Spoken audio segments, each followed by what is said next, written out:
Hey everyone, welcome back to my YouTube channel. My name is Faizan Khan, and in this video I'm going to show you the working of this employee management system project, which is built using Python, Tkinter and MySQL database. So you can see the already existing employees here, and to add a new employee you have to fill up these details. So let me do that. First name Iram, last name Ashraf. Then I'll just add try to add email, which is invalid. Then if I try to add contact like this, and then if I add the address, then I'll choose the gender, then I'll choose the role, then I'll mention the salary, hire date, so it has to be day, month and year format. Okay, but if I don't follow that format, if I'm doing like this, which is invalid format, let's see if I'm able to add the employee or not. It says invalid email address firstly, right? So we'll make the email as valid, and now it says phone number must be 10 to 15 digits. So let's do that. Now it says invalid date format, use dd YYYY, right? So we'll just change it to, and we have to use the forward slashes instead of dash. So this is how we have to add the date. And now if you'll click on add, you see employee added successfully. Okay, so here you can see the employee is added, and once you'll click the employee, all the details will automatically fill up here for you to edit, right? So if you want to edit the address or any other detail, for example the salary, okay, you can make the changes and click on the update button. So the employee is updated, right? And if you use this scroll bar, you will be able to see the horizontal view of this, right? So here you can see you have the ID, first name, last name, email, phone, address, gender, role, salary, and then the hire date, correct?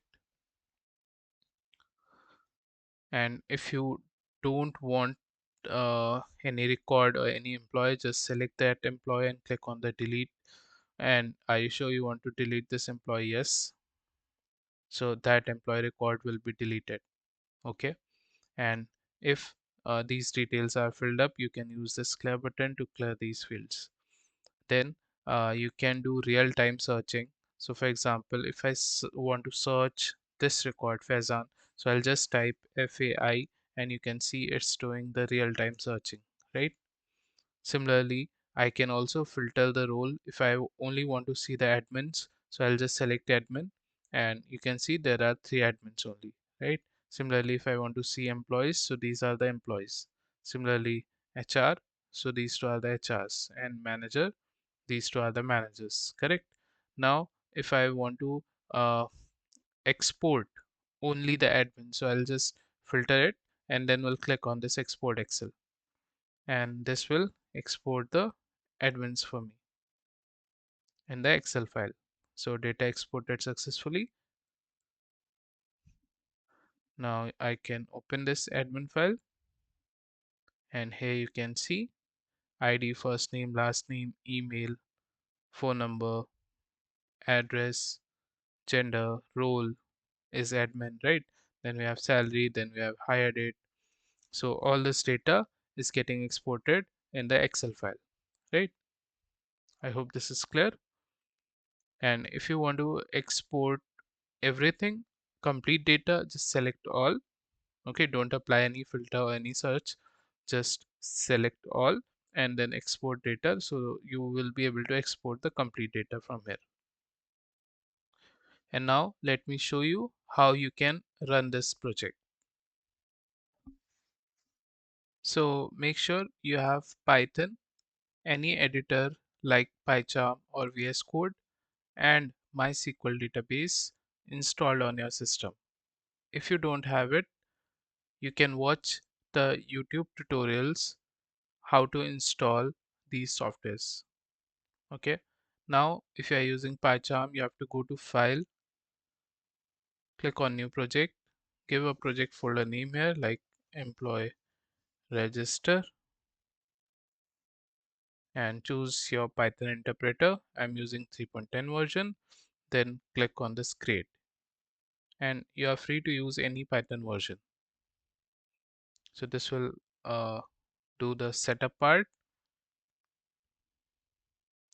Once the setup is done, you have to right click on this folder and select paste. You have to paste all the files, right? So here you have all the files. Now you have to go to requirements.txt. Here you can see you need to install these three modules. So just click on install requirement, and this will install these three modules for you.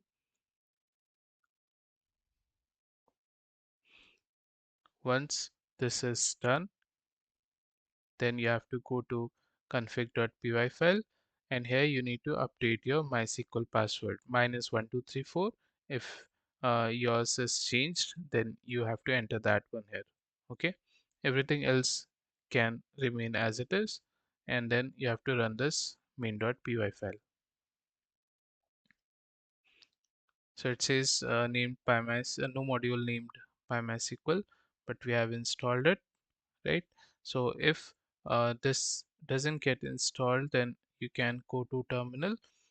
For you, the terminal can be on the left hand side.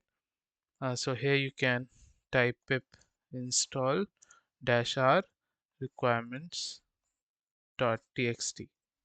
Okay, so from here also these three modules will be installed successfully. Okay, and once that is done, now you will be able to successfully run this application. As you can see, we are able to run it. So that's it. The source code for this project is in the description. Let me know if you have any doubts.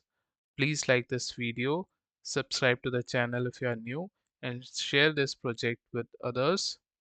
Thank you for watching.